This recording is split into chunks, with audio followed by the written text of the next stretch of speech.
Nina bakambombo omnyama nazi indaba ze1KZNTV nifundele uphilano kacebe ukhulu kwamzimba umntwana uyakhuleka sanibonani. Nazi indaba kwizona esithi izo ezihamba phambili namuhla. Kubhungwe ngokuthikameza imfundo, kutuswe iqhaza labelaphi bendabuko. Kanti ihlomisane ngolwazi imbokodo esemabhizinisini. Sanemukela kwindaba zethu ze1KZNTV. Iminyaka eyahlukene kulelekisa ingathi uhlelo lokukhuza kezenze ezingezinhle ezenzeke ezikoleni zakulelo kubala kuzona ke ingqinamba ebhekene nabafundi nothisha ezikoleni egcina seyiphazamisa ukufunda nokufundisa okufaka phakathi ukukhulelwa kwabafundi izidakamizwa ubhoqolo kanye nokunye kuhlongoza ukuba kumnyango wezemfundo kulelo ufaka izifundo ezifana nezolimo ukudoba kanye nokunye okuningi ngenhloso yokunqanda lomkhuba kwabe sokunxusa ke namalungu omphakathi kubabambe likhulu kiqhaza kulempi lo mcimbi bukade ubanjelwe kwamasha eThekwini KwaZulu-Natal. Ibalelwa ku-30,000 intsha ekhulelwe ezikoleni kwikota yokuqala nje vo ngaphansi kwesifunda saseThekwini sisodwa. Lokhu ngezinye zezinto okukhulunywa kwagxilwa kuzo ngesikhathi kuqhubeka umkhankaso ohlanganisa iminyango eyahlukene kahulumeni kuleli okuhlose ngawo ukuqeda isihlava sobudlova ezikoleni, ukukhulelwa kwentsha, ukuhlukumeza ngokubulili nokugcina kuphazamisa ukufunda kanye nokufundisa. Ekoleni zethu othisha abasaphephile, ingane aziphephile ngoba kuyaliwa, kuyaxatshanwa, kwenziwa ama-gangsters, kwenziwa yonke lento le. So kuvame kakhulu la kwamashu ne-teenage pregnancy, zonke lezi zinto lezo zenza ukuthi kungabi nekusasa elihle lengane zethu. Kubanga ukuthi nezigebengu zingene esikoleni and mase zingenile zihlasela othisha bathathelwa ama-cellphone. I-team yethu mayiza la alo kwenza umsebenzi tholakala ukuthi nothisha bayasaba ukuze esikoleni ngoba izigebengu ziyangena zibathathela amabhegi zibathathele sibathi manje mase baye esikoleni basaba ngisho nokugqoka kahle bavela umuntu agqoke nje kungathi emasimini so that bangamcabangeli ukuthi uya esikoleni ngoba bazomthathela ama-cellphone and yonke lento. So sifuna ukulwa nalesifo leso ukuthi masiphele la KwaZulu-Natal kodwa ke ukhumbule ukuthi asikho kuphela esikoleni sikuyi-community. Lokho kwenzeka community ilokho kwenzeka esikoleni. So ingakho sifuna ukuthi sikhulumisane nabantu be-community bonke njengoba ubona bekhona abantu abadala la ukuthi mabazi ukuthi lesihlava asifuneki. Udlame lwasekhaya, uphuzo oludakayo, ukushawa, ungavikelwa nokunye ke okuningi kuveleke njengezinto eziholela ekuphumeni endleleni kwezingane zigcine ke seyiphazamisa ukufunda khona ke ezikoleni. Okukhulumela isilo uMsizulukazi lethini uveze ukuthi isilo sikhathazekile ngesimo semphakathi yakuleli kanti sinovalo ukuthi lokhu kuzoholela ekutheni isizwe sakwaZulu sibe ngesinesihloko. Indlulamithi ijabula kakhulu ukubona uhulumeni esukuma ngenyawo zombili kuyinkinga ephazamisa isizwe sakhe because egcineni uZulu akekho uma ifa le structure lezi se-family ngoba uyabona ukuthi kulimala emumva ukuthi i-family structure ilimele so ukuhlangana kahulumeni ngalendlela izobamba ngapha nangapha ibambisa indlulamithi kandaba ukuthi ikwazi ukubusa isizwe sikaMageba esiya phambili ngoba njengamanje uma sewuthisha sebeshawe ezikoleni sebesaba bengasakwazi ukugqoka nezimpahla abayigqokayo ingane ihlukunyezwa omalume emakhaya. Isikhathi kodwa siyaqhubeka kusho ukuthi isizwe sizoba khona soba nesizwe sakwaZulu sizoba nesihluku esikhulu emphakathini ngoba lezi ngane ezokhula ngesihluku ziyabhulishwa ezikoleni. Izigameko zokuhlaselwa kothisha ezikoleni, ukugasela kwezigebengu, ukulwa kwabantwana nokugcina kokholela ekutheni iningi lizibulale ngenxa ke yokuhluleka ukumelana nokuhlukunyezwa ngezinye zezinto ke eseyiphenduke insakavukela umchilo wesidwaba. Abafundi bakhaleke ngabantu abadala ababayenga ngemali kanye nezipho ukudayiselwa izidakamizwa nokunye ke okuningi. I'm a victim of bullying. The moment ngibulishwa mina I had suicidal thoughts. Ngangifisa ukuyibulala but then I thought of umawami.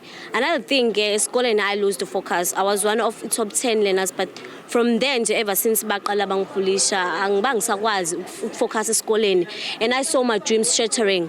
Inkinga enkulu ekhona esikoleni ngicabanga ukuthi i-drug abuse ngoba manje labo bhuti laba abadayisa lezidakamizwa ngathini labo i-target market yakhona izingane kakhulukazi futhi ziyayithenga-ke ingane. Into engifundela ngaphakathi ukuthi ubugebengu esikoleni abulungile kanti futhi ngisho umfundi onjani oseminyakeni yethu angakwazi nawe ukuthi aboshwe kakhulukazi menze ucansi nomuntu njani omncane kunaye. Ngaphinde futhi safundiswa futhi ukukhulela kwezingane esikoleni. Sasebesibeka-ke esithombeni ukuthi iziphi iqhamu ezimbi ezitholakala uma umfundi ekhulelwe esikoleni. Saphinda futhi wasifundisa lapha phansi ke-drug abuse ukuthi njani izidakamizwa affecta kanjani thina singabafundi ukuthi yiziphi into ezenzeka kuthina ezingenza isigcina singakwazi ukuqeda isikole sijabulisa abazali bethu. Ezindabeni ze-1KZNTV kubi kuntombi khona Mvubu eThekwini. Ngqongqoshe wezezimali KwaZulu-Natal uPeggy Nkonyeni usethutheke igalelo elibanjwe ngabelaphi bendabuko kuleli. uNkonyeni uthi kulikhulu iqhaza abalibamba ngesikhathi ke sombhedu kwazo womkhuhlane uKhuvethe. uNkonyeni unxusa umphakathi kubunga ibukeli phansi indaba yokwelapha ngokwesintu. Kanti ubekhuluma kanjani ukuqhubeka umgubhoso kulolelapha ngokwesintu i-Traditional Healers Day emhlabeni jikelele ubukade ubanjwe ke ehholo lomphakathi eThembeni kwaDukuza enyakatho nesifundazwe.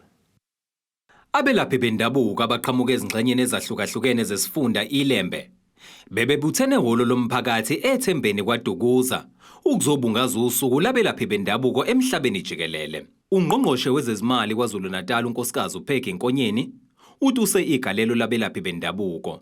Uthi ucwaningo luveza ukuthi abantu abaningi abamnyama baqala kubelaphi bendabuko ngaphambi kokudlulela kodokotela basentshonalanga uma benzeka behlasela ukugula. Abantu bakithi u80% wabo ngaphambi kokuthi baye kodokotela laba abafundi Western medicine baqala la bona abantu bethu laba abelaphi besintu. Ngi-research ke leyo eyaconductwa hayi ukuthi into nje esisusekhanda. uNkonyeni uthi kukhulu kakhulu uhulumeni wakuleli angakakwenzi kahle uqinisekisa ukuthi abelaphi bendabuko basebenzisana kahle bodwa kanjalo nohulumeni. Kukhona esingakakwenzi kahle ukwenza ukuthi bahlangane kahle basebenzisane bese sibona ukuthi basebenzisana kanjani futhi nohulumeni nokuthi phela i-African Traditional Medicine ibe sezingeni bangakhiphi imithi nje ngama plastic noma ngama paper brown noma o newspaper kodwa nabo bafike ezingeni lokuthi ba package kahle ba brand kahle ukuze izinto zabo sesingakwazi ukuthi siz export. Umongameli wenhlangano i-Traditional Health Practitioners Business Council umbishop uThulani Msomi uthi bajabule kakhulu njengoba uhulumeni wakuleli esegunyaze ukuthi bebambe ingqongqothela yokwelapha ngokwesintu nezohlanganisa amazwe aseningizimu nezwekazi Afrika ukuthola ukuthi imithi enjani ezongena nephumayo kuleli. Ngonyaka ozayo ngoMay Africa Month asesibe nesummit esizoyibiza ngeSADC Summit, Traditional Healers Summit. Sizobe sizokhuluma issue yepolicy. Sizobe sizokhuluma lokulapha lokho nje kuqhamukaphi obani abafika nabo labantu abalaba bathi bayalapha eSouth Africa bahobani nina eMozambique eMalawi eZimbabwe niyabazi yini. Imeya yomkhandlu iLembe umnumzana uThobani Shandu uthi likhulu kakhulu iqhaza lingabanjwa uhulumeni basemakhaya ukufundisa ngokwelapha ngokwesintu. Umthiye uthi bazosebenzisa izimbizo zomkhandlu iLembe ezilandelayo ukuzama ukudlulisa umyalezo wokweluleka ngokwelapha ngokwesintu kuleli.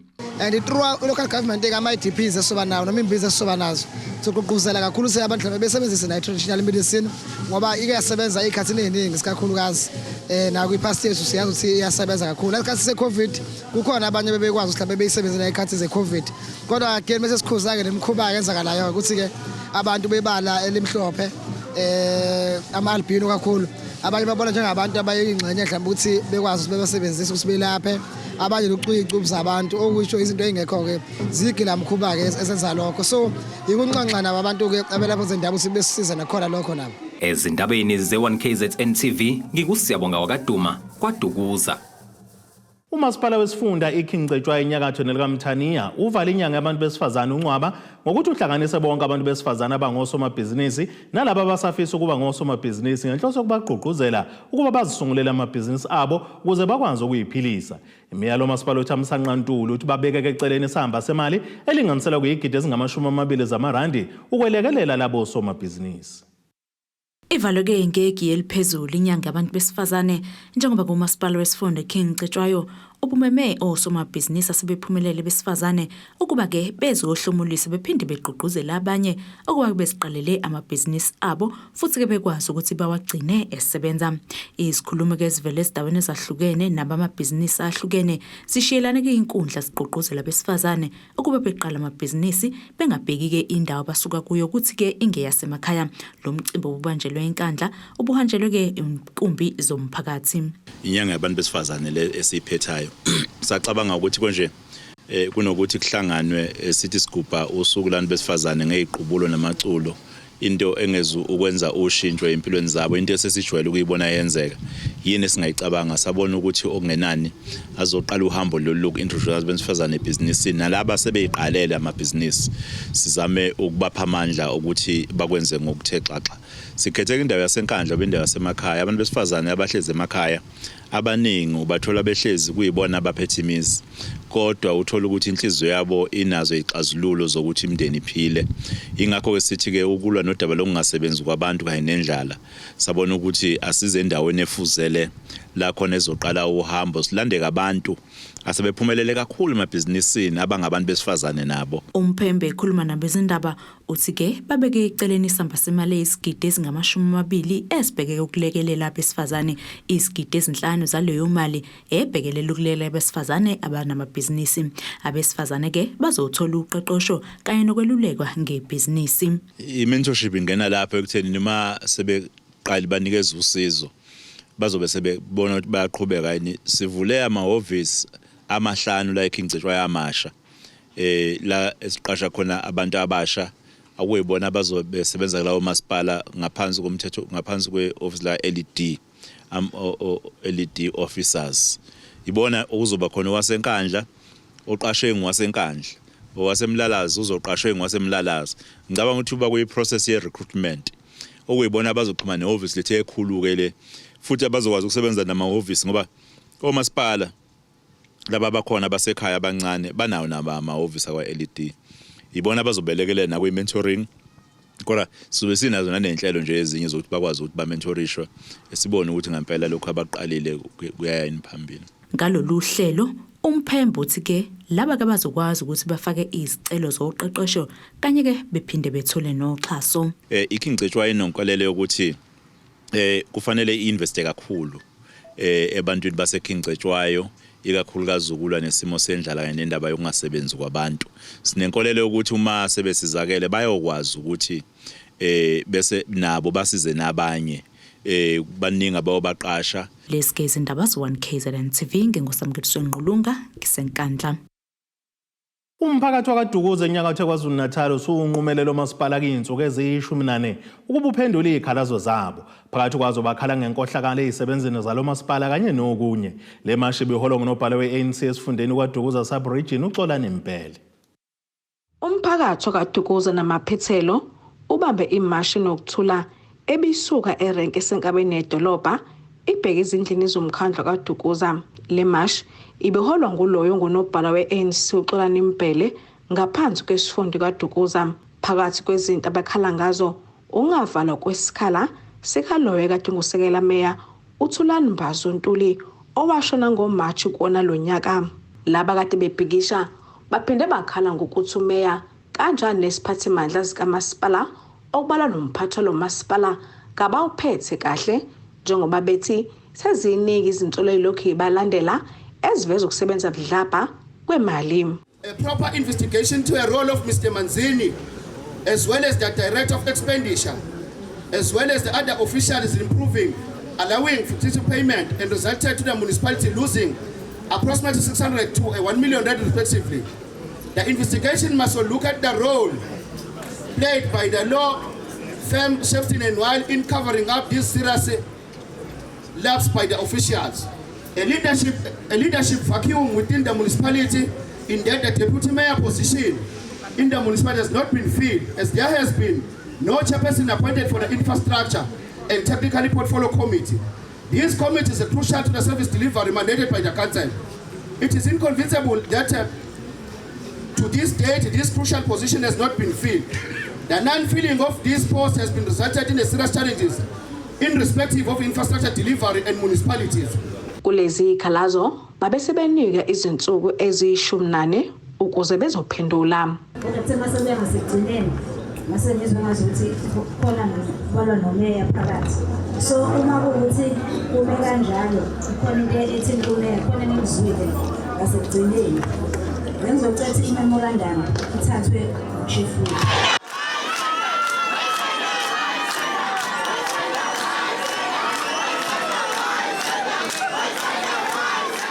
Utaba Hosbise Thekwini. Ake sithi shelele etolweni nabesilo sobuye sibuye nezinye zindaba.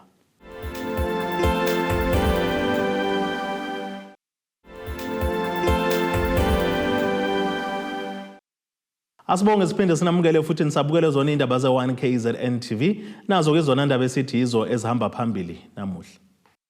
Kubhungwe ngokuthikameza imfundo kutuswe iqhaza labelaphi bendabuko kanti ihlomisane ngolwazi imbokodo esemabhizinisini. Zesuliwe inyembezi zeminyaka kumndeni wakamchunu kwa-12 kwesakamthetho empangeni enyakatho KwaZulu-Natal ngesikhathi imeya umasipala uMfolozi edluliselwe ngokusemthethweni indle namagumbi amane kanye nempahla yasendlini. Umama uBeauty Hadebe uhlomlile uthi ngaphambilini bebephoqeleke ukuthi balale komakhelwane kodwa manje sokuzobalula njengoba sebenendlu esezingeni ethi bona.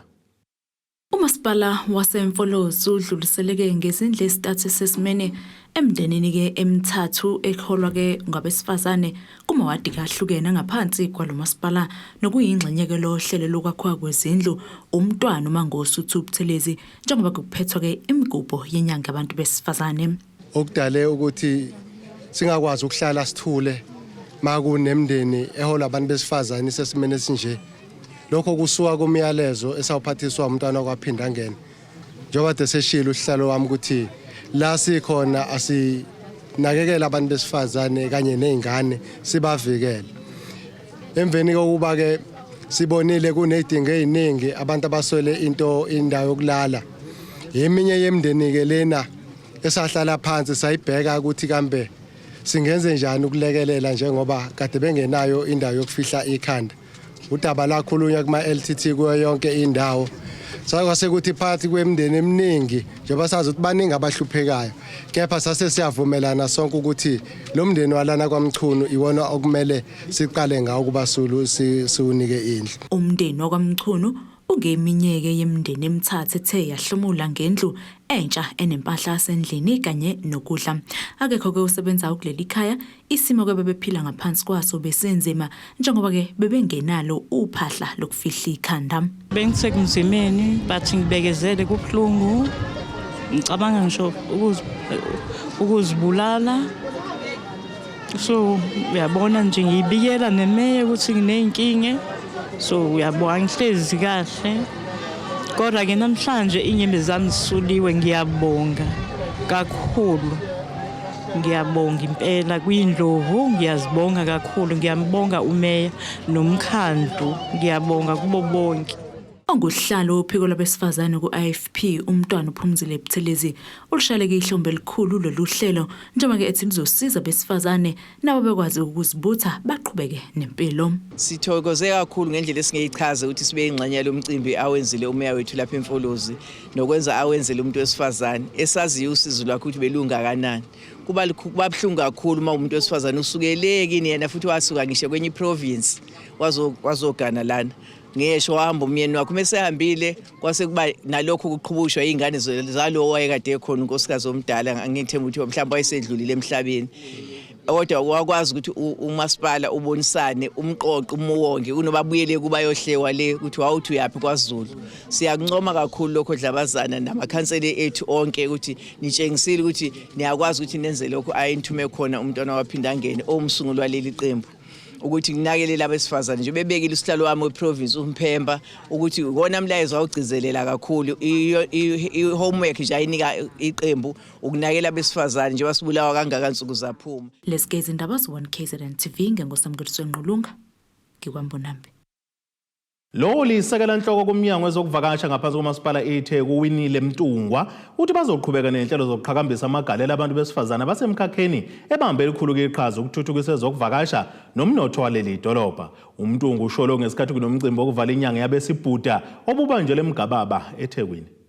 Umasipala iTheku uvale inyanga yabantu besifazane ngomcimbi obuhlanganisa besifazane bemkhakhe yahlukene nebambe iqhaza elikhulu ukuthuthukisa ezokuvakasha nomnotho waseThekwini. Sizobungaza nokubonga abantu besifazane abadlale igalelo kwezokuvakasha. So kunemkhakha ehlukahlukene kwezokuvakasha aviation okuwamabhanoyi and also nemaritime okuwomkhumbi because sizowazi ukuthi iTheku likhulu ngokukostali. That's why sithi sine golden mile laphana eThekwini. So silana ukuthi sizobungaza abantu besifazane kanjalo nabantu besifazane abadlala igalelo bazoshiyelana nolwazi ukuthi iziphi indlela noma iziphi ingcinamba abahlangene nazo nokuthi emaphi ama solutions abanye abangasizana ngawo. And enye into ekhona njengoba sibungaza ngaphambi kwabantu besifazana abasebenzayo kunezingane zesikole abantu besifazane abakhona la nabo bazothola ulwazi bahabule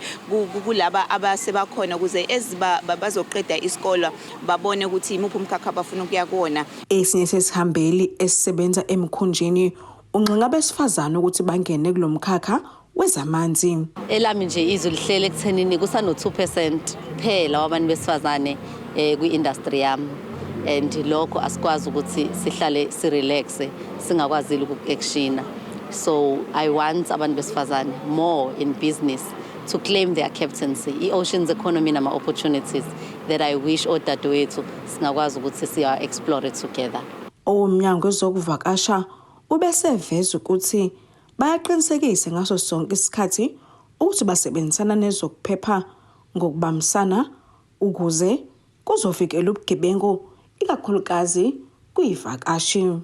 Endaweni ehlukahlukene sekuvulwe amadepo noma ama-office ama-satellite offices amaningi metro nje. For example ingala Octavia Boutique Hotel kune-metro police station nasendaweni yase-ICC okutshengisa kona ukuthi ezokuphepha zabantu abeze kuma-conferences nama-conventions sikubeka oqhulwini. So siyasho sithi siyiTheku abantu abeze eThekwini thina sikhona sirola i-red carpet for bona.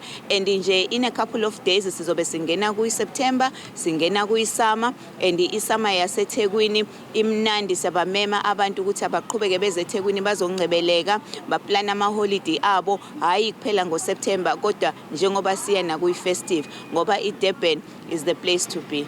Kutabo Sibisi wezindaba ze1KZN TV ku channel 261 ngisemgababa eThekwini. Kubuye ithembe emphakathini wasemsunduze eMgungundlovu ulungiselwe ingqalazinda yomgwaqo. Umphakathi waseNhlazatshe eMgungundlovu uvulele umgwaqo odla indodla zemali elinganisela ku12 million wamarandi. Lo mgwaqo sendaweni eyehlelayo uphilisa kanzima umphakathi ikakhulukazi uma ngabe linile izulu. Imeya lomasipala uMzimkhulu Thebola uthi iningi imali abayikhiphile ukulungisa lo mgwaqo. Usho kanjena ehambele lo mgwaqo kanye nowakwaDambuza nawo obekade kulokhu kunesikhalazo kakhulu ngawo. Uveze ukujabula umphakathi kwaDambuza kuqhubeka uhlelo lokulungisa komgwaqo wabo. Siyajabula kakhulu angazi ngathini kuyophela nalamanzi ahleze ehamba egeleze ngene ezindlini. Amanzi abenkinga kakhulu nje saze sakha ngisho umsele nawo lo umsele awusizi ngoba uvela uyadonsa yonke ezemgaqweni thothi nemoto ayisakwazi ukuhamba. Yabona nje lokho esikubonayo namhlanje sithi uNkulunkulu mkhulu. Imeya yomasipala uMsunduzi uMzimkhulu Thebola uthi umgwaqo waseNhlazatshe udle izindodla zemali ezilinganiselwa ku12 million wamarandi kanti bajabule ngezinga lawo. Lapha eWard 11 senze just ngaphansi kwekilometer umgwaqo endaweni embi ngendlela eyisimanga umphakathi wakhona obuhlupheka ikakhulukazi malini izulu bengahambeki eShamoya phase 1 wakhona sisebenze u12 million rand sakha umgwaqo oyiquality ngendlela yokuthi njengamanje sibhekile nje iminyaka ewu30 ewu40 kungena pothole kungekho lutho kuloya mgwaqo. Siqinisekisile ke ngoba indawo yakhona iyehlela yimbi ukuthi i-storm water drain sakhona siphilile. Unless umphakathi mawungazubambisana nathi uzofaka izinto ezingabhlocka i-drainage, sibhekile i-disaster engenzeka emphakathini ongezansi, kodwa ngokwequality yomsebenzi siqinisekisile ukuthi ngeke kwenzeke lutho. Kanti uthi owakwaDambuza bayawulungisa ngenxa yokulimala kwawo. Dambuza Road i-rehabilitation yawo lena ngwaphela umgwaqo omdala okade abakhona lona, kodwa ya-rehabilitatwa ngenxa yokuthini na from time to time bekuphoqa ukuthi uthole ukuthi kufuna kuzokwenziwa ama-potholes khona. Kumanzi la sime khona nje mawehlela la ngezansi kune-wetland. Futhi ongeke uzwenze lutho kunamanzi ngempela lana. Makuthiwa liyana ubona kahle akukho la kungaphumi khona amanzi, ungathola even ezindlini zabantu. Kuyawuphazamisa kumgwaqo lokho, ingakho kwenziwa i-rehabilitation nje ephelele kufana nokuthi uqalwa phansi. uThebola uthi ningi imali esisetshenzisiwe kwingqalasizinda. La phase 1 5.3 million, phase 2 sicabanga ukuthi of course kuzwa ukuthi phela nama prices ayashintsha ngokwezikhathi, kodwa si-anticipate u12 million khona ukuthi ukwazi ukuqhubeka. Singakusho nje singananazi kulo 6 months sesisebenzisile ngaphezulu kwa100 million on our road infrastructure. Sengikhuluma ke ngemigwaqo nje yaseMaritzburg kuphela. Ezindabeni ze1KZNTV ku-Ayanda Dube ngisemgungundlovu. Ake siphinde sithi ishelele itolo nenebeselo sobuye sibuye nezinye zindaba.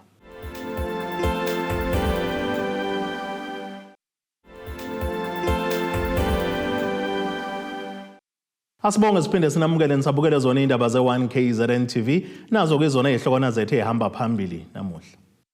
Kubhungwe ngokuthikameza imfundo, kutuswe iqhaza labelaphi bendabuko, kanti ihlomisane ngolwazi imbokodo esemabhizinisini. Ake sibheke engosini yezomnotho.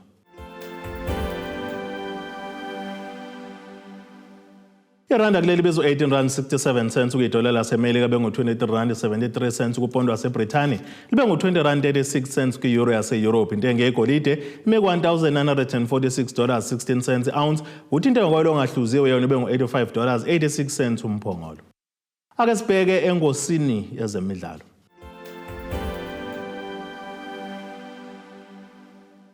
Umqeqeshi weqembu lesizwe Bafana Hugo Bros uthi kungabi namgqiqo kanye nokungenzi kahle kweKaizer Chiefs kule midlalo edlule yikho kwenza kangabiza ngisho noyedwa umdlalo waleli qembu kwisikhathi seqembu lesizwe elizodlala imidlalo yomngane neNamibia kanjalo neDR Congo. Iqembu likaBros lizodlala neNamibia ngomhla ziyishagalolunye ngenyanga ezayo bese lidlala neDRC Congo ngomhla zili12 ngenyanga ezayo, kanti eminye imidlalo yomngane ezayo ngelizoyidlala ke neSwatini kanye neCote d'Ivoire ngenyanga uMfumfu.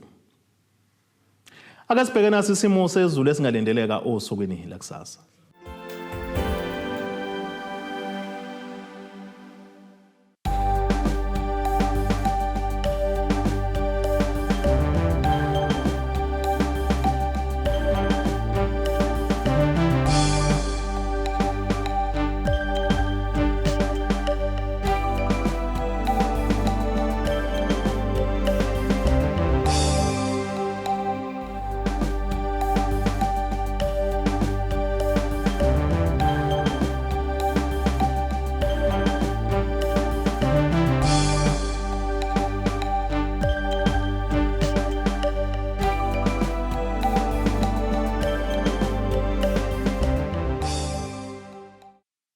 Iyani nabaqaqambu lankomo zelahlekele zodliwa umdlebe kwasoshangana kwamzimba umntwana nethimba lonke le indaba sithi khulu.